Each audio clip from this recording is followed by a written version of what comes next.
भविष्य काल के बारे में जब हम चर्चा करते हैं तो हम देखते हैं कि एनसीईआरटी में भविष्य काल के 4 भेद बताए गए हैं, जिनमें सामान्य भविष्यत काल, संभाव्य भविष्यत काल, आज्ञार्थक भविष्यत काल और हेतुमत भविष्यत काल, ऐसे 4 भेद बताए गए हैं।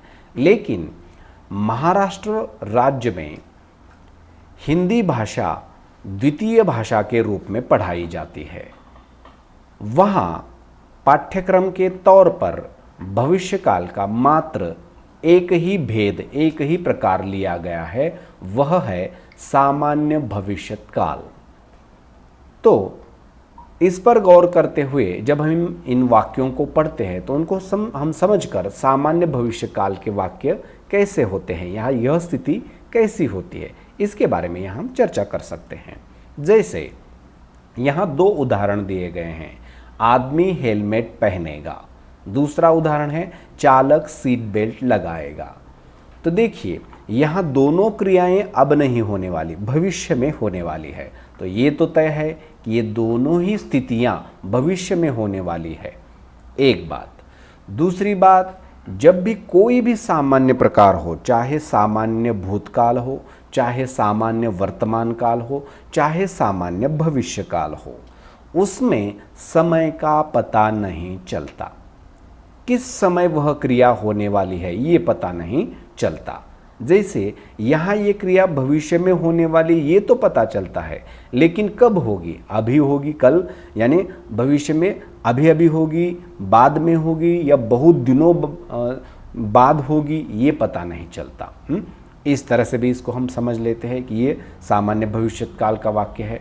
दूसरा और एक कंडीशन है कि इसमें क्या है कि यहाँ कोई भी संभाव्यता नहीं बताई गई है कि शायद ऐसा होने वाला है, शायद वैसा होने वाला है, ये भी स्थिति नहीं बताई गई है। शायद आदमी हेलमेट पहनेगा तो वो संभाव्य भविष्य काल हो जाएगा, तो ये भी स्थिति यहाँ नहीं बताई गई है। कोई इसमें आज्ञा भी नहीं है, तो ये भी स्थिति यहाँ नहीं है। आगे एक शर्त पर दूसरी बात रखी गई है, ये भी स्थिति यहाँ नहीं है।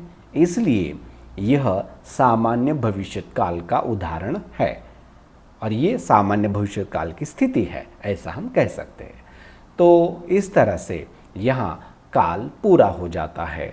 महाराष्ट्र स्टेट बोर्ड के द्वितीय भाषा के रूप में जो पाठ्यक्रम है उसमें काल के 7 भेद बताए गए हैं, जिसमें 3 भेद भूतकाल के हैं, 3 भेद वर्तमान काल के हैं और 1 भेद भविष्यत काल का है। भूतकाल में अपूर्ण भूतकाल, पूर्ण भूतकाल, सामान्य भूतकाल। वर्तमान काल में अपूर्ण वर्तमान काल, पूर्ण वर्तमान काल, सामान्य वर्तमान काल और भविष्यत काल में सामान्य भविष्यत काल। इस तरह के ये 7 भेद हैं। तो यहाँ काल पूरा हो जाता है। ओ जी नमस्ते जी। मेरे गुरु ने कहा है कि अगर तुझे काल अच्छी तरह से समझना है तो भूतकाल का वीडियो देख ले, फिर बाद में वर्तमान काल का वीडियो देख ले, फिर बाद में ये भविष्य काल का वीडियो देख ले, और फिर भी तुझे काल समझ में नहीं आया तो ये पूरा का पूरा चार्ट याद कर ले।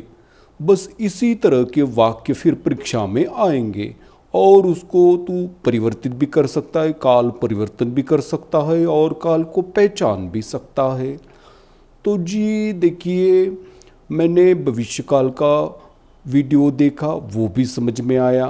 उससे पहले वर्तमान काल का वीडियो देखा, वो भी समझ में आया। फिर उससे पहले भूतकाल का वीडियो देखा, वो भी समझ में आया।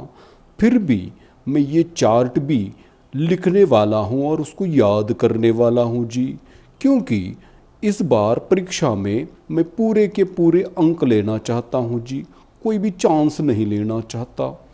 तो आपके दिल में भी और दिमाग में भी कुछ ऐसा ही चल रहा है तो इसको पूरा का पूरा लिख लो और याद कर लो। लेकिन हाँ, वीडियो देखना भी ज़रूरी है जी।